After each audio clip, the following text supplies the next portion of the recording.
দেখছেন কলকাতা টিভির সঙ্গে রয়েছে আমি তসমিনা। শুরু করছি সংবাদ সারাদিন। তারকেশ্বর থানার মহিলা পুলিশ অফিসারের ঘুষ সংক্রান্ত মামলা, ঘুষ চাওয়ার ঘটনা, সেখানে কর্তব্যে গাফিলতির অভিযোগ। শোকজ, কেন এখনো তাকে জেরা করা হয়নি? বিচারপতি দেবাংশু বসাক তিনি প্রশ্ন করেছেন 29শে সেপ্টেম্বর অভিযুক্তকে জেরার জন্য তলবের নির্দেশ তদন্তকারী সংস্থাকে। ঘুষ চাওয়ার ঘটনা এবং সেখানে কর্তব্যের গাফিলতির অভিযোগ এবং অভিযুক্তকে কেন এখনো পর্যন্ত তলব করা হয়নি প্রশ্ন তুলেছেন বিচারপতি দেবাংশু বসাক। তারকেশ্বর থানার মহিলা পুলিশ অফিসারের ঘুষ সংক্রান্ত মামলা, ঘুষ চাওয়ার ঘটনা, সেখানে কর্তব্যে গাফিলতির অভিযোগ। শোকজ, কেন এখনো তাকে জেরা করা হয়নি? বিচারপতি দেবাংশু বসাক তিনি প্রশ্ন করেছেন। আমরা আরো বিস্তারিত জানবো। আমাদের সঙ্গে ফোন লাইনে রয়েছে প্রতিনিধি পীযূষ কান্তিনাগ। পীযূষ, দেখো, তারকেশ্বর থানার ঘুষ সংক্রান্ত মামলায় মহিলা পুলিশ অফিসারের বিরুদ্ধে কলকাতা হাইকোর্ট যে ব্যবস্থা গ্রহণের নির্দেশ দিয়েছিল, তাতে আজকে রাজ্য প্রশাসনের পক্ষ থেকে জানানো হয় যে আর্থিক দুর্নীতির অভিযোগে তার বিরুদ্ধে যে মামলা দায়ের হয়েছে, অভিযুক্ত মহিলা থানার ওই পুলিশ অফিসার অসুস্থতার কারণ দেখিয়েছে, তাই তদন্তকারী অফিসার তাকে সময় দিয়েছেন এই অসুস্থতার কারণ দেখানোর জন্য। এই বিষয়টি জানার পরই বিচারপতি দেবাংশু বসাক ক্ষুব্ধ হন এবং বিস্মিত হন।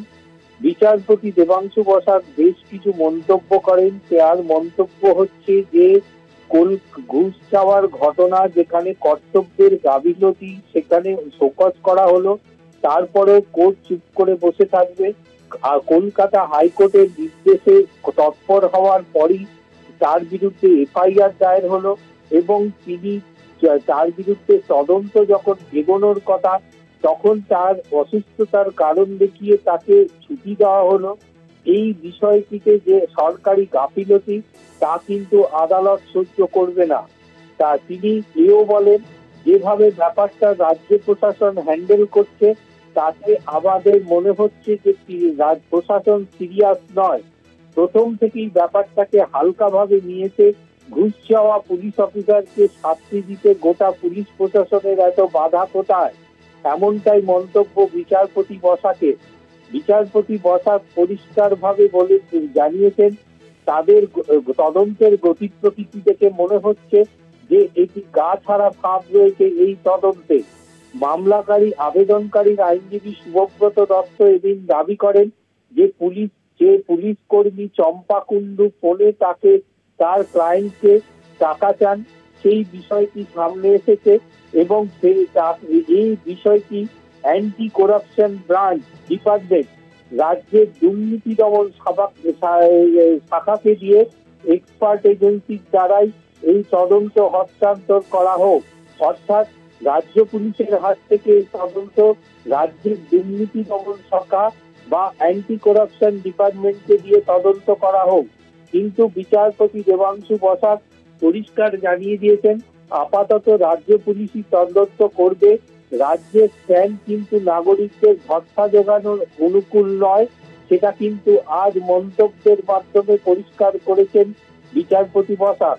যেখানে ঘুষ চাওয়ার বিষয়টি প্রাথমিকভাবে প্রমাণিত, সেখানে রাজ্যের এমন অবস্থান হতাশজনক বলে মন্তব্য বিচারপতি বসাকের। আদালতের নির্দেশ, আগামী 29শে সেপ্টেম্বর ওই অভিযুক্ত পুলিশ কর্মীকে তদন্তকারী অফিসার জেরার জন্য তলব করবে এবং সম্পূর্ণ তদন্ত করবে। আগামী 27শে অক্টোবর তদন্তের অগ্রগতি সংক্রান্ত রিপোর্ট কলকাতা হাইকোর্টে জমা করতে হবে।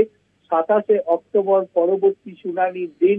ওই শুনানির দিন তদন্ত সংক্রান্ত রিপোর্ট দেখেই বিচারপতি দেবাংশু বসাক ও বিচারপতি মোহাম্মদ সাব্বাক রশিদির ডিভিশন বেঞ্চ তাদের পরবর্তী সিদ্ধান্ত গ্রহণ করবে।